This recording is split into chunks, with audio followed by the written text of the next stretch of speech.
மாத்திரையும் போனையும் கொடுக்கறதுக்காக தான் நான் அங்க போனேன்.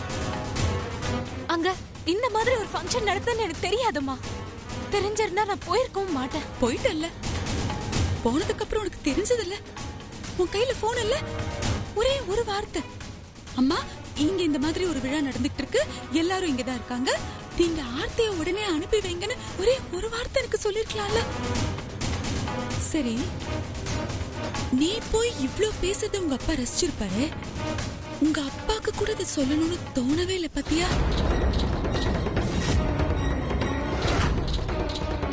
சொல்லுமா.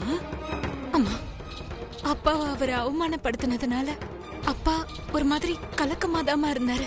அப்படியா? அத பார்த்துட்டு நீ சும்மா நின்னியா? ஓ, அந்த சந்தோஷத்துலதான் நீ மைக்கு வாங்கி உன் புருஷனை பாராட்டி பேசினியம்மா? ஏன் வானதி, இந்த வீட்லயே நீதான் உங்க அப்பா மேல உயிரியே வச்சிருக்கிற மாதிரி நடந்துப்பியே, அதுல கொஞ்சம் கூட உனக்கு அங்க காமிக்கணும்னு தோணலையம்மா? உங்க அப்பா வாய்க்கு வாய் சொல்லுவாரு, எனக்கும் ஆர்த்திக்கும் அவர் மேல பாசமே இல்ல, உனக்கு மட்டும்தான் இருக்குன்னு. அப்படிப்பட்ட நாங்க அங்க இருந்திருந்தா கூட வாய மூடிக்கிட்டு சும்மா இருந்திருக்க மாட்டோம் வானதி. நீ ஏன் தெரியுமா சும்மா இருந்த? உனக்கு அந்த வீட்டுக்கு போய் வாழணும், நல்லபடியா வாழணும். உன் மாமியாருக்கோ உன் புருஷனுக்கோ உன் மேல இருக்கிற கோவம் இல்லாம போயிடணும், மேற்கொண்டு அவங்களுக்கு உன் மேல கோவம் வராம பாத்துக்கணும். இதுக்காக தானே? அப்படியெல்லாம் எதுவும் இல்லம்மா. உங்க அப்பா மேலயே உனக்கு பாசம் இல்லாம போச்சே, அப்புறம் ஆர்த்தி மேல எப்படி இருக்கும் சொல்ல? உங்க அப்பா என்ன பாக்குறவங்க எல்லாரும் கரிச்சு கொட்டுவாங்க.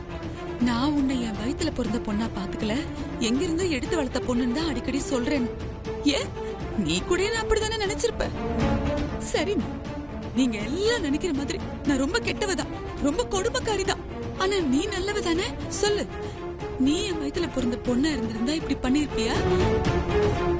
உன் கூட பிறந்தவளா இருந்திருந்தா ஆர்த்தியை எப்படி விட்டு கொடுத்திருப்பியா?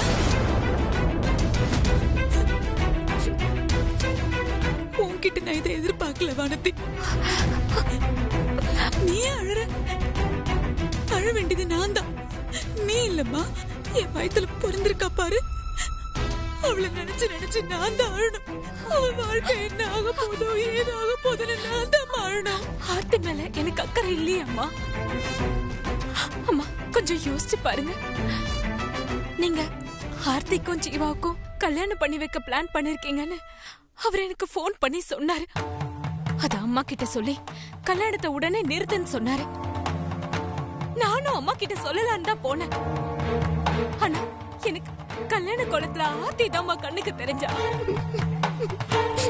நான் தப்பு பண்றனோ இல்ல என் புருஷன் சொல்றத நான் கேட்காம இருக்கணும், ஒருவேளை இதனால அவர் கோவப்படுவாரோன்னு நான் அப்படி நினைக்கவே இல்ல. ஆர்த்தி மட்டும்தான் என் மைண்ட்ல இருந்தா. ஆர்த்தி சந்தோஷமா இருக்கணும்னு மட்டும்தான் நான் நினைச்சேன். நிஜமான சந்தோஷம் மத்தவங்களை சந்தோஷப்படுத்தி பாக்கறதுல தான் இருக்குன்னு எனக்கு தெரியுமா? நீ சொல்றதெல்லாம் சரிதான், நீ சொல்றத நான் நம்புறேன். நான் தூக்கி வளர்த்த பொண்ணு நீ, போய் சொல்ல மாட்டேன். கண்டிப்பா இந்த வீட்டுக்கு நீ துரோகம் பண்ண மாட்ட, நான் நம்புறேன். ஆனா ஆர்த்தி இதெல்லாம் நம்ப மாட்டா வானதி.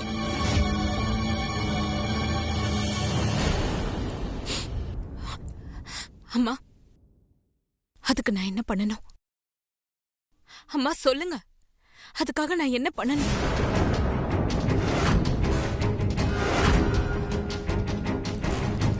வானதி, நீ தப்பா நினைக்கலன்னா எனக்காக ஒண்ணு பண்றியா? என்னன்னு சொல்லுங்கம்மா.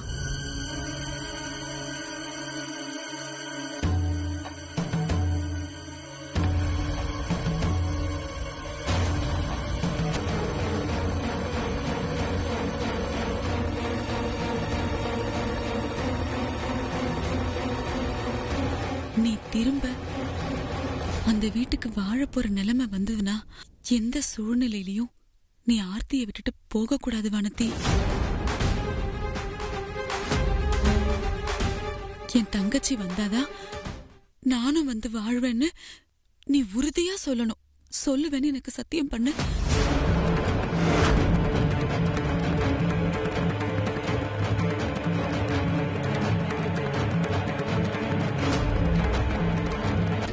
என் தங்கச்சி ஆர்த்தி இல்லாம நான் என் புருஷன் வீட்டுக்கு போக மாட்டேன். சத்தியம் சத்தியம்.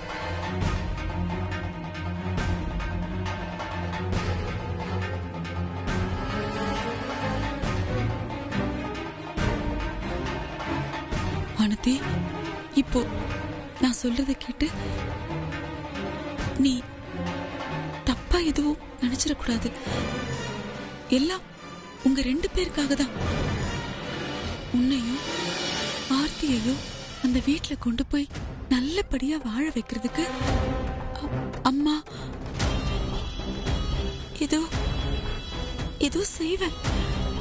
அதெல்லாம் என்ன, எதுக்கு, ஏன்னு கேள்வி கேட்காம அம்மாவை நம்பி நீ என் பக்கம் இருக்கணும். இருப்பியா?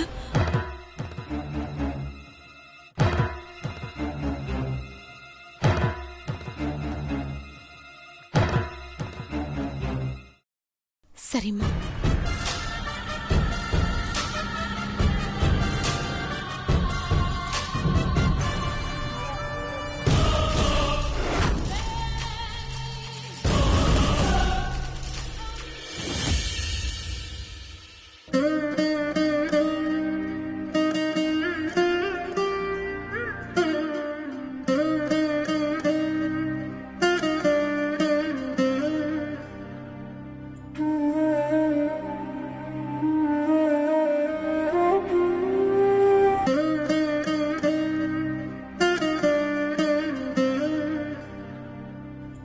ஏமா, நானும் வந்ததுல இருந்து பாத்துக்கிட்டே இருக்கேன். எதையோ மனசுல போட்டு புழுங்கிக்கிட்டே இருக்கே. வானதி நல்ல விதமா தான் பேசிட்டு போயிருக்கா. இல்ல கார்த்திகா வந்ததுக்கு ஏதாவது கோவப்பட்டானா? இல்லங்க, நேத்து ஃபங்க்ஷனுக்கு போகும்போது ஒரு செக்யூரிட்டி கார் கதவை திறந்து விட்டாரு. நான் முதல்ல சரியா கவனிக்கல. அதுக்கப்புறம் பார்த்தா அது நம்ம சுந்தரமூர்த்தி அண்ணன்.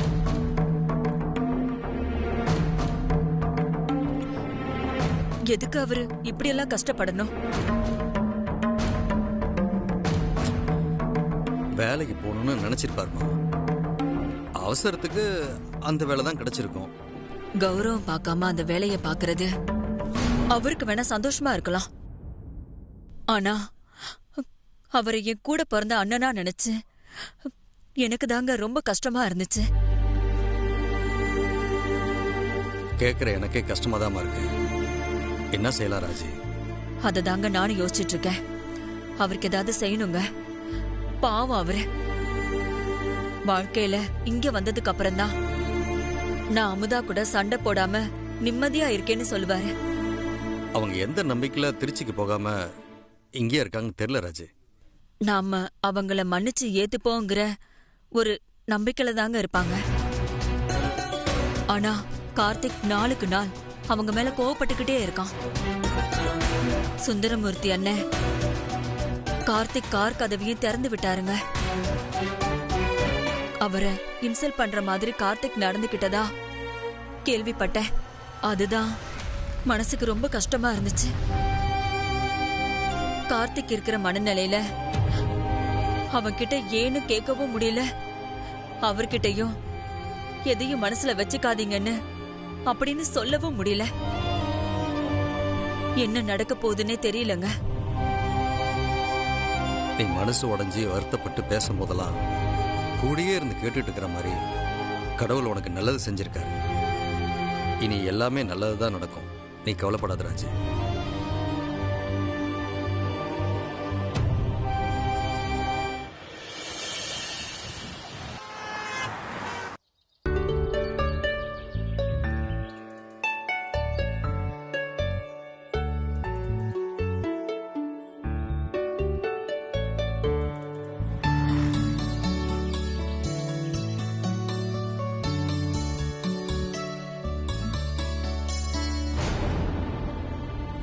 ஏமா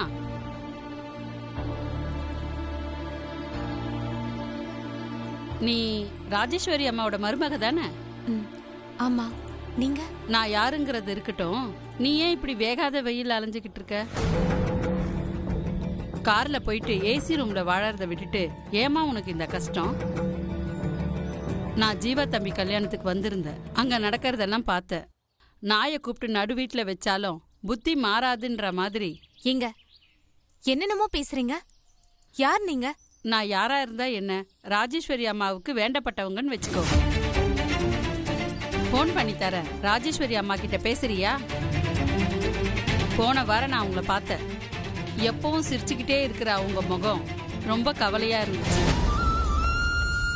தெரியாம தான் கேக்குறேன். நீங்க குடிசை, அவங்க கோபுரம். ஏணி வச்சா கூட அவங்களுக்கும் உங்களுக்கும் எட்டாது. பெரிய மனசு பண்ணி உன்ன அவங்க புள்ளைக்கு கல்யாணம் பண்ணி வச்சாங்க. அதுக்கு நீ நன்றியோட நடந்துக்க வேண்டாமா? ரெண்டாங்கட்டத்தனமா நடந்துக்கிட்ட உன்னால மண்டபத்துல இருந்து கார்த்தி தம்பி அடிச்சு துரத்தி இப்போ இப்படி வெயில அலைஞ்சுக்கிட்டு இருக்கீங்க. நீங்களும் சென்னையிலேயே இருந்து ஏன் ராஜேஸ்வரி அம்மாவை டென்ஷன் பண்ணிக்கிட்டு இருக்கீங்க? போலீஸ்ல புகார்லாம் கொடுத்தியாமே, அது தப்புன்னு தோணலையா உனக்கு? தப்புதான். அதுக்குதான் இந்த தண்டனையை அனுபவிச்சுட்டு இருக்கேன். இதெல்லாம் தண்டனையே இல்ல. இனிமேதான் நீயும் உன் குடும்பமும் தண்டனையை அனுபவிக்க போறீங்க. நீங்க வயசுல பெரியவங்க, ஏன் எனக்கு இப்படி சாபம் கொடுக்கற மாதிரி பேசுறீங்க? நானே வேதனையில வாழ்ந்துட்டு இருக்கேன். ஆமாமா, லாட்டரி மாதிரி கிடைச்ச சொகுசு வாழ்க்கை திடீர்னு இல்லாம போனா வருத்தமா தான் இருக்கும். நான் சொகுசு வாழ்க்கைக்கு ஆசைப்படுறவ இல்ல. நீங்க அம்மாக்கு வேணா போன் பண்ணி என்ன பத்தி கேட்டு பாருங்க. நான் எப்படி அந்த வீட்ல வாழ்ந்தேன்னு அம்மா சொல்லுவாங்க. ஜீவா கல்யாண விஷயத்துல நான் பண்ணது தப்புதான், அது உண்மையந்தான். நான் அதை ஒத்துக்கிறேன்.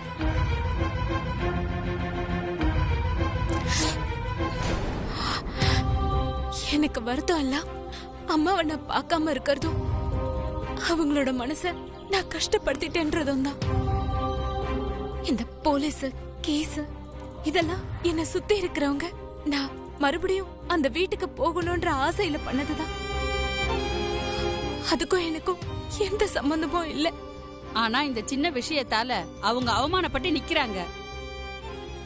நீ அவங்க வீட்டுக்கு ஒரு காலமும் போக முடியாதுன்றது உனக்கு தெரியுமா?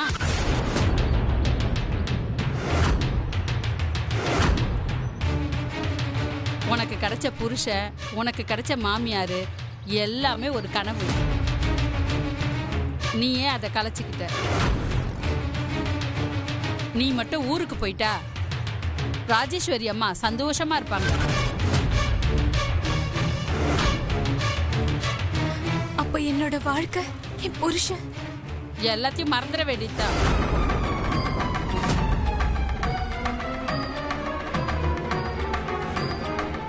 அம்மா, யார் நீங்க?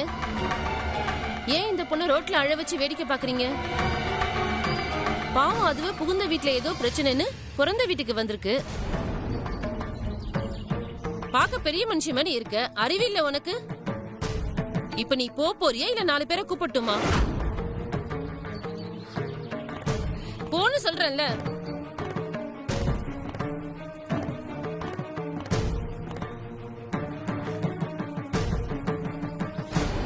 ஏமா, ஏன் அழுதுட்டு நிக்கிற? என்னை யாருன்னு தெரியலையா உனக்கு? உங்க அப்பா என் லாண்டரி கடைக்கு அடிக்கடி வருவாருமா. நீ கூட ஒரு தடவை வந்திருக்க. இன்னும் உன் புருஷன் உன்னை கூட்டிட்டு போக வரலையா? சீக்கிரம் வந்துருவாருன்னு உங்க அப்பா கடைக்கு வரும்போதெல்லாம் சொல்லுவாரு. அப்ப இன்னும் உன் புருஷனுக்கு உன் ஞாபகம் வரல போல இருக்கு. இங்க பாருமா, நானும் உன்கிட்ட சொல்லணும்னு நினைப்பேன், ஆனா சந்தர்ப்பம் அமையல. நாளைக்கு பௌர்ணமி, பக்கத்துல இருக்க கோயிலுக்கு போ. உன் கையால மாலை கட்டி போட்டு கோலம் போட்டு 25 விளக்கேத்தி வை. கோயில் வாசல்ல நின்னு வரவங்க கிட்ட மடியேந்தி நின்னு அதுல வர காசுல அபிஷேக பொருள் வாங்கி கொடுத்து அபிஷேகம் பண்ணு. திக்கத்தவங்களுக்கு தெய்வம் தான் தொன்னு சொல்லுவாங்க. தெரிஞ்சோ தெரியாமலோ தப்பு செஞ்சிருந்தா மன்னிக்க சொல்லி சாமி கிட்டயே கெஞ்சி அழு. அந்த தெய்வம் மனசு வைக்காமலா போகும்? அந்த கடவுள் தானம்மா நம்மள படைச்சது. என் பேத்தி ஒன்ன மாதிரிதான் புருஷன் கூட பிரச்சனைன்னு உள்ளே தூக்கிட்டு வந்துட்டா. இந்த பரிகாரம் பண்ணி சந்தோஷமா அவ புருஷன் குழந்தை குட்டியோட நல்லா வாழ்றா. நீ இந்த பரிகாரத்தை செய்வியா? கண்டிப்பா செய்யறேம்மா. சரிம்மா, அப்ப நான் வரேன்.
சாமிக்கு சாத்திடுங்க.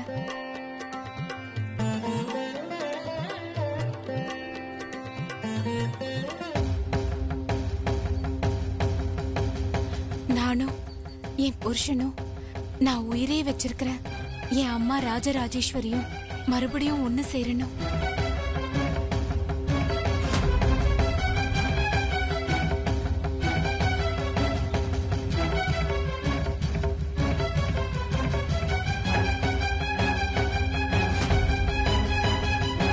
மடிப்பிச்சை எடுத்து உனக்கு அபிஷேகம் பண்ண போறேன் முருகா.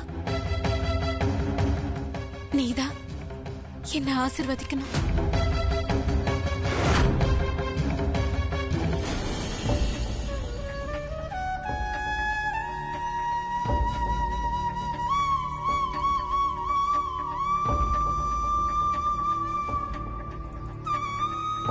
அம்மா மடிப்பிச்சு போடுங்கம்மா.